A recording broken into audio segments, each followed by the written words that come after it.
जो गमे हुसैन में नहीं रोता वो अपनी किस्मत पे रोया करे, क्योंकि गमे हुसैन पे तो मेरे मुस्तफ़ा 56 साल पहले शहादत से रो रहे थे। ये मुस्तफ़ा की सुन्नत है।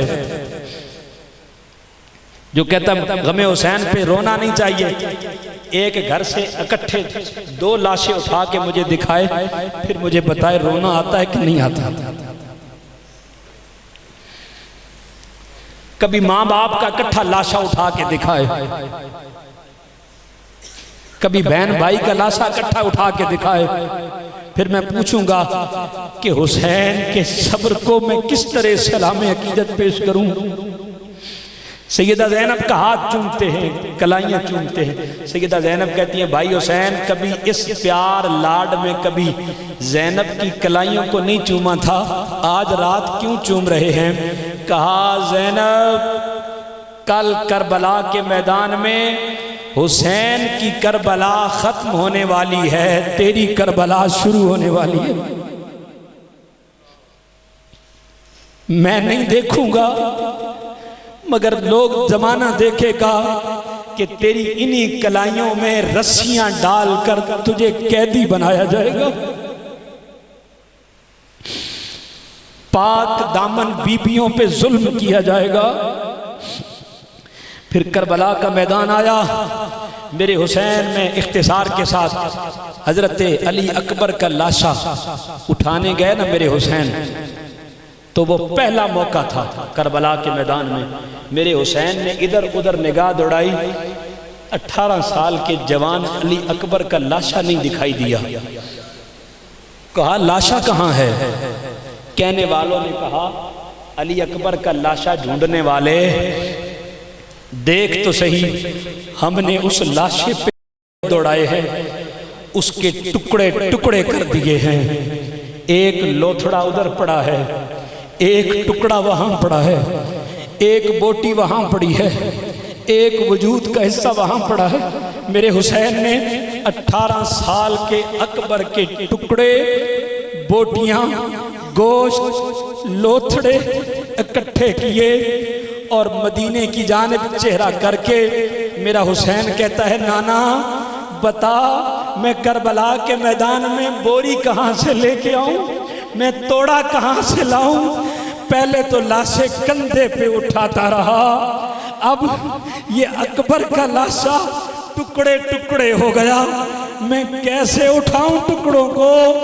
मेरे नाना मुझे माफ करना, ये पहला मौका है जब मैं तेरी दी हुई दस्तार उठाकर जमीन पे बिछा रहा हूं। मुस्तफा की दी हुई उस दस्तार को मेरे हुसैन ने जमीन पे बिछाया, अली अकबर के टुकड़ों को जमा किया, मुस्तफा की दस्तार में डाले, ऊपर से गिरा लगाई। मेरे हुसैन ने गठड़ी उठाई, लाश अली अकबर अपने सर पे रखा, लड़खड़ाते कदमों के साथ खेमे में पहुंचे। सैयदा ज़ैनब कहती है भाई हुसैन अकबर का लाशा कहाँ है।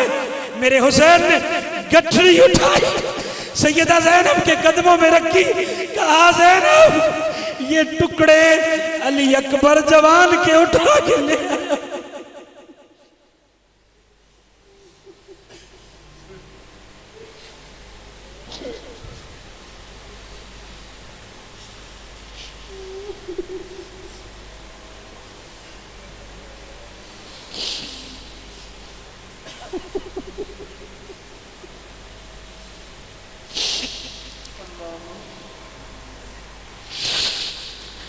बदबख्त लईनी और यजीदियों ने आज मिंबरों पे बैठ के बदबख्त मौलवी कहता है यजीद को और कुछ ना कहो, बस कम अज कम हजरत यजीद रजी अल्लाह अन्हु कह दो।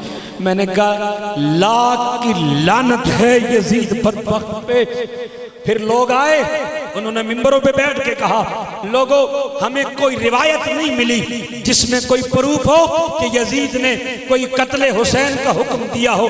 मेरा कायद उठ के एक ज़ख़ीम किताब वकील बनकर मुस्तफ़ा की आल का अल कौलुल मतीन फी अम्र यजीद लईन लिखकर पर्दे हटाकर कहा, अरे पर्दों में छुपने वालों, आओ मैं तुम्हें दलाइल के साथ खोल के बताऊं कि यजीद कितना बड़ा बदबख्त था जिसने मस्जिद नबवी को 3 दिन तक ताले लगाकर बंद किया था, जिसने मस्जिद नबवी में घोड़े बांधकर गंदगी की थी, जिसने औरतों को हलाल करार दिया था, जिसने शराब को हलाल करार दिया, जिसने जिना को हलाल करार दिया, जिसने नस्ल मुस्तफा को मिटाने के मंसूबे किए थे, वो बदबख्त कितने पर्दों में छुपेगा। आओ उठाओ अल कौलुल मतीन फी अम्र यजीद लईन। डॉक्टर ताहिरुल कादरी ने सारे पर्दे हटाकर उस बदबख्त को बेनिकाब कर दिया है। वो किताब खरीदे, उसको पढ़े, आपको समझ आए कि कितना बड़ा बदबख्त था यजीद। करबला की शाम आ गई, इम्तिहान में हुसैन ने 100/100 नंबर ले लिए, पूरे नंबर ले लिए। शाम आई ना जब, बिखरे लाशें, हुसैन के चचा के कटे हुए बाजू, अली अकबर के वजूद के टुकड़े, अली असगर का चीरा हुआ, चीरी हुई गर्दन। फिर जब उन्होंने बेड़ियां डालकर ऊंटों पे सवार किया बीबियों को, हजरत इमाम ज़ैनुल आबिदीन बीमार करबला, हजरत सज्जाद 3 बार उठे, हजरत अली अकबर के लाशे की जानिब बढ़ते थे, लड़खड़ा के गिर जाते थे, फिर उठते, फिर गिर जाते, फिर उठते, फिर गिर जाते। हजरत सैयदा ज़ैनब इधर शिमर लाइन ने हजरत सज्जाद के एक हाथ में हुसैन पाक का सरे अनवर वाला नेज़ा थमा दिया, दूसरे हाथ में उन ऊँटों की मुहार पकड़ाई और ठोकर मार के कहता, चल, चलता क्यों नहीं है। हजरत सज्जाद लड़खड़ा के गिरते हैं, उठ के फुफ्फी ज़ैनब की जानिब देखा, सैयदा ज़ैनब रो के कहती है, ज़ैनुल आबिदीन उठो, ताकत पैदा करो, सहारा पैदा करो, अभी तो मदीना बड़ा दूर है, बड़ा सफ़र करना है और हमने हुसैन बनकर काफिले की सिपा सलारी करते हुए मदीने पहुंचाना है, उठो।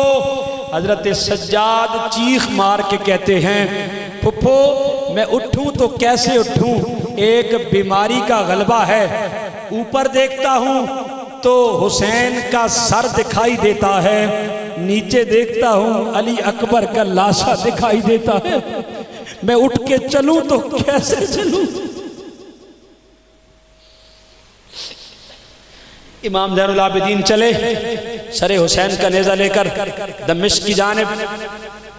चलते चलते रास्ते में चिलचिलाती हुई धूप है, सख्त गर्मी है, पानी खत्म हो गया, यजीदियों ने खेमे लगाए, अपने लिए साहिबान तैयार किए, पानी के आर्डर दिए और मुस्तफ़ा की प्यारी पाक दामन शहजादियों को चिलचिलाती धूप पे छोड़ दिया। सेहरा में उधर 4 साल की सकीना है, ऐनी शाहिद है करबला की, एक मदीने से सफर करके करबला आई है, थकी हारी है, फिर करबला में प्यासी है, फिर डरी सहमी है, फिर 72 लाशें देख रही है। आई एक साहिबान झाड़ी के नीचे, उसकी ओट में लेटी थकी हुई थी, आंख लगी सो गई। काफिला थोड़ा आगे निकला, सरे हुसैन जिस नेज़े पे था वो नेज़ा जमीन में गड़ गया, वो निकालें मगर नेज़ा निकले ना। सैयदा ज़ैनब कहती हैं, काफिले में देखो कोई शहजादा शहजादी पीछे तो नहीं रह गया, सरे हुसैन आगे क्यों नहीं जा रहा। जब देखा तो सैयदा सकीना कुजावे में नहीं थी।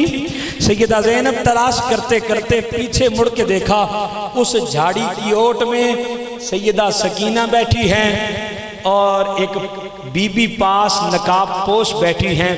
वो बीबी पूछ रही हैं, बता बेटी सकीना, करबला में मेरा हुसैन कैसे कटा था? बता, तू देख रही थी अकबर का लाशा कैसे घोड़े दौड़ाए गए, अली असगर के लाशे पे कैसे जुल्म किया गया। बता तो सही। मीठी मीठी तोतली जुबान के साथ सैयदा सकीना दास्ताने करबला सुना रही हैं। सैयदा ज़ैनब आई, कहा, अरे बीबी कौन है इस हाल में? हर कोई हमें धक्के मार रहा है, कोई हमें कैदी बना रहा है, कोई हमें बागी बना रहा है, कोई हमें बेड़ियां पहना रहा है, कोई हमें धक्के मार रहा है, कोई हमें ठुड्डे मार रहा है, कोई हमें गालियां दे रहा है। मगर इस हाल में, सहरा में, इतने प्यार भरे लहजे में सकीना से कौन गुफ्तगू कर रही है? नकाब हटाया वो सैयदाए कायनात खुद थी। कहा, मैं मदीने में थी, मुझसे सकीना करो ना, और ये प्यास और ये लम्हात बर्दाश्त नहीं हुए। मैं मदीने से दौड़े दौड़े सकीना के पास आ गई। सैयदा ज़ैनब ने चेहराए सैयदा ज़ैनब को देखा, यूं हाथ फैलाए। जब बच्चियों पे कोई दुख की घड़ी गुजरती है तो बेटियां इंतजार करती हैं कब माँ के पास जाएं, माँ को दास्तान सुनाएं। दुख भरे अंदाज में माँ से प्यार भरे लहजे में वो कहानी बयान करें। माएं सुने, सीने से लगाएं, कलेजे से लगाकर हौसला दें। सैयदा ज़ैनब कहती हैं, अरे माँ सीने से लग जा, मैं तुझे दास्ताने करबला सुनाऊं। सैयदा कायनात कहती हैं, बेटा ज़ैनब थोड़ा सा इंतजार कर, मदीने पहुंच, मैं इंतजार कर रही हूँ। मदीने आकर मेरी कब्र से लेपट जाना, तू दास्ताने करबला सुनाती जाना, मैं रो रो कर तुझे सीने से लगाकर दास्ताने करबला। मदीना करीब आ गया, काफिला करीब पहुंचा, चंद कदमों पे दरे मुस्तफ़ा है। सैयदा ज़ैनब खड़ी हो गई। कहा, ज़ैनुल आबिदीन आप जाएं, मैं मदीने नहीं जा सकती, मैं मदीने नहीं जा सकती, आप जाइए। ज़ैनुल आबिदीन कहते हैं, फुफ्फो जान अपनी आंखों से सारा मंजर देखा, हर दुख सह लिया, हर तकलीफ बर्दाश्त कर ली, इतना सब्र किया, अब ये तो मदीना है, चंद कदमों पे रह गया, आए मदीने क्यों नहीं जा रही? सैयदा ज़ैनब चीख मार के कहती हैं, मैं मदीने तो चली जाऊं, मगर जब जाऊंगी वहां सुगरा मेरे सीने से लग के मुझसे पूछेगी, बता तो सही, जो काफिला लेके गई थी, वादा करके गई थी वापस लाऊंगी, वो कहां छोड़ के आई है? मैं सुगरा को क्या मुंह दिखाऊंगी? इसलिए मदीने नहीं जा सकती। आओ ये अहद करें कि जिक्र हुसैन पे जैसे रो रहे हैं, हुसैन की कुर्बानियों पे जैसे रो रहे हैं, आज अहद करें कि इंशाअल्लाह कदम कदम पर बिछाकर बहार की किरणें शबे खिजां के ये साए लपेटने होंगे।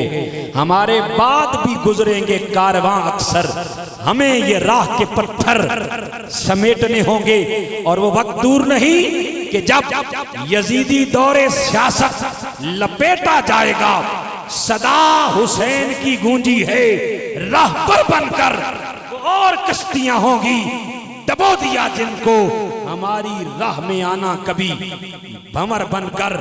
और दुनिया में बेमिसल थी शुजात हुसैन की, दुश्मन से भी न थी अदावत हुसैन की।